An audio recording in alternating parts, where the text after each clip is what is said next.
Hello guys, welcome back to the channel, the Duke of SUV.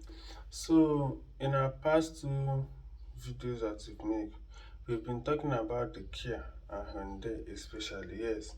And in today's video, we'll be talking about the 2026 Hyundai Santa Fe.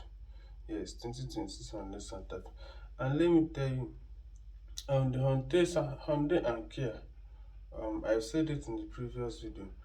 Something similar, like they're the same car but with different name. You understand? Hyundai is what owns Kia, and in our past two videos about the Kia Sorento, I told you Kia Sorento do is it like is in same class, is in same luxury compact SUV class with this Hyundai Santa Fe that we are about to review now. We could get that they are in same class. Then we reviewed the last video we did about the Hyundai Palisade, which is the three-row family SUV. Kia also do have its own, which we still also review very soon. Like, and its own is the Telluride, Kia Telluride. You understand?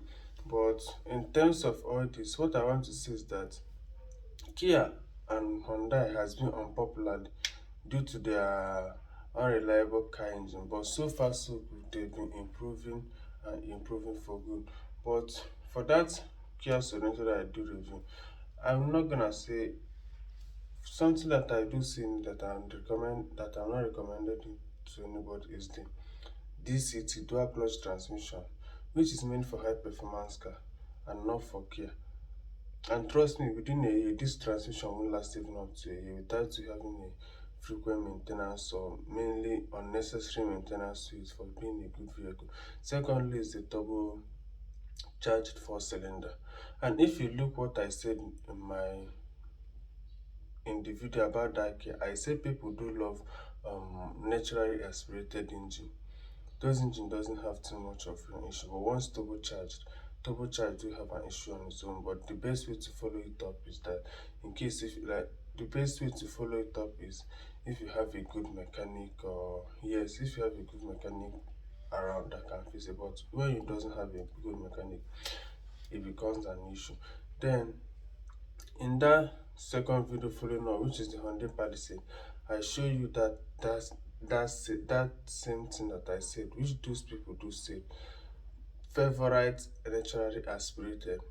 You understand? It's not just coming from my mouth alone. Another set of YouTubers have said it. That is like people do love naturally aspirated more than all these turbocharged. Not that turbochargers are not good, they are good, but the problem is that those people that know how to maintain it, like mechanics, are very few. You get that? And if you watch that Hyundai Palisade, they took their time in perfecting the reliability of that car, starting from the engine, V6 engine with your normal 8-speed transmission. And in today's video of this Hyundai Santa Fe now, they will be coming in two different powertrain. They do have the gas powered and the hybrid.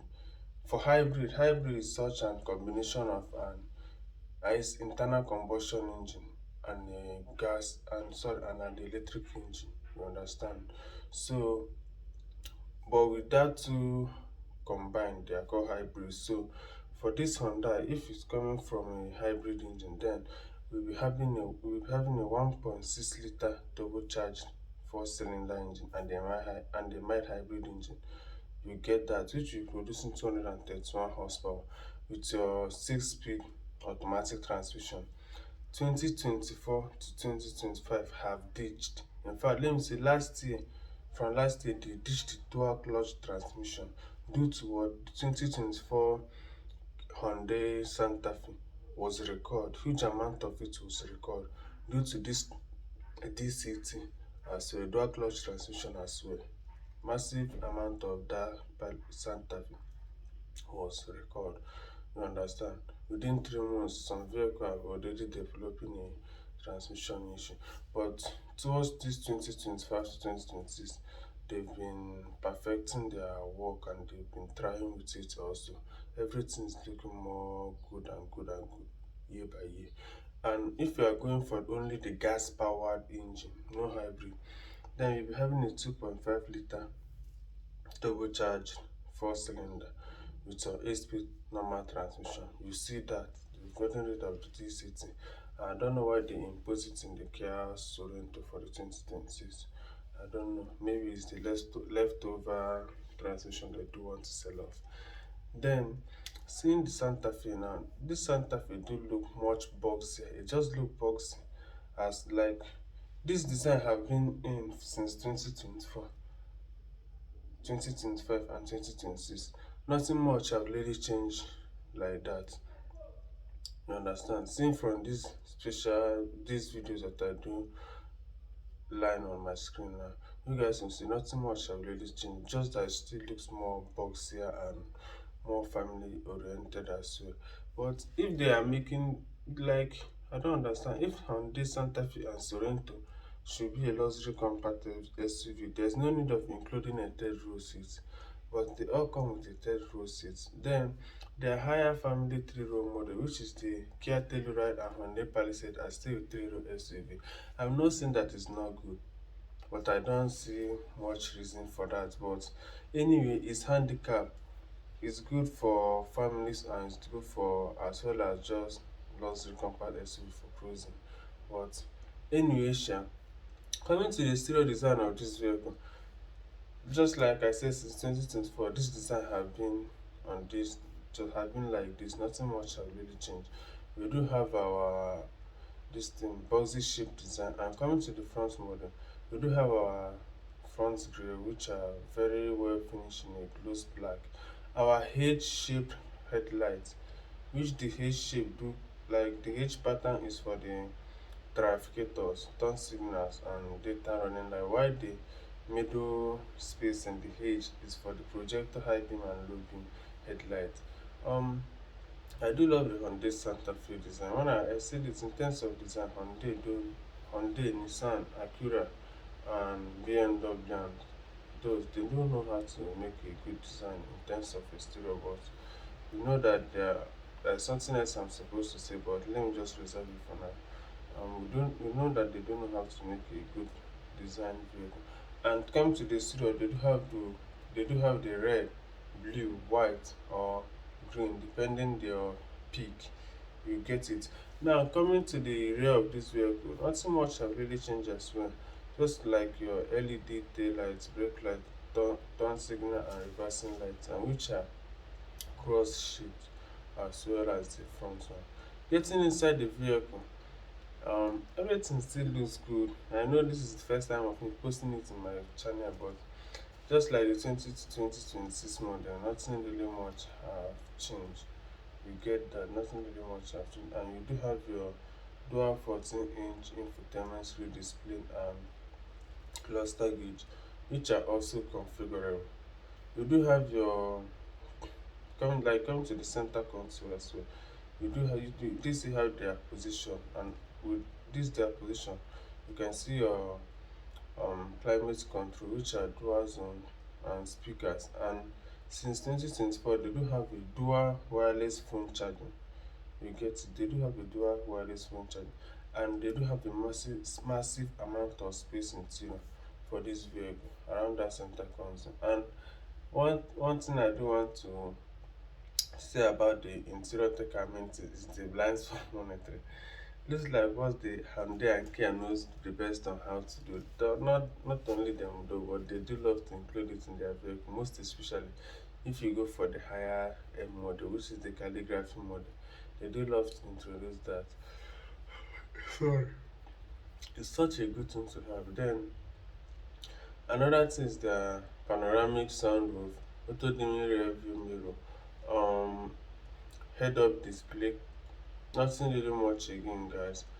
But coming to the second row seats, just like their Palisade and luxury compact, they do have a standard captain chair, but you can option for the bench sitting. But as for me, I do love this captain chair because it's kind of separate. So um, I'm I'm so much a fan of it. Like we do say, nothing much we've really seen in this second row seat, unless like you included it in your option. You want to go for a higher zone climate control, but since it's a dual zone climate control, we won't be having a climate vent or control in this second row seat other than your storage and USB cables. Coming to the third row seat, it's same as the Palisade. Yes, it's same as the Palisade, bench sitting but for average adults and mainly for children. It's not of the same match with the Hyundai Palisade in terms of family containment. Hyundai Palisade is more than that. You understand? Hyundai Palisade is bigger than it. That's why I say Hyundai Palisade is not only for family but for executive or convoy also. And this vehicle will be good in terms of convoy. I swear. That Palisade, I do love the design of that vehicle. I do love it. If I'm preparing to buy a car, I would love to try this Hyundai I'd love to try them and see how far they've come with their liability and some other stuff. Um, that's all. That's it. This third row seat now, I don't know how they managed to do that. You do have your own vents for climate control and just just that. You understand? But everything in this vehicle is exceptionally perfected. No issue with that. Just and let me surprise you with that. The vehicle is not too much. It doesn't cost much. Just with $38,000, you can get it with for the calligraphy.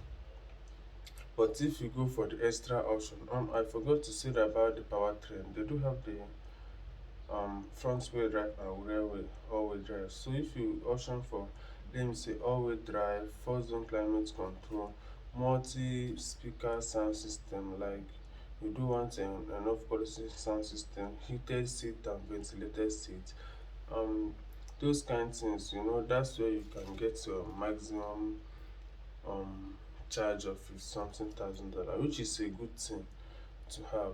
It's not very bad. If the Hyundai are reliable in terms of engine and gearbox, just like they do say, because I haven't put into perfection myself, but if they do have it as what they say, then I will be saying that there's no need for the German vehicle again. There's no need because mainly the thing we need are mainly the reliability of a vehicle and the cheaper rate, because this calligraphy model that is around this price is what the Germans will give you for up to 100 and something dollar.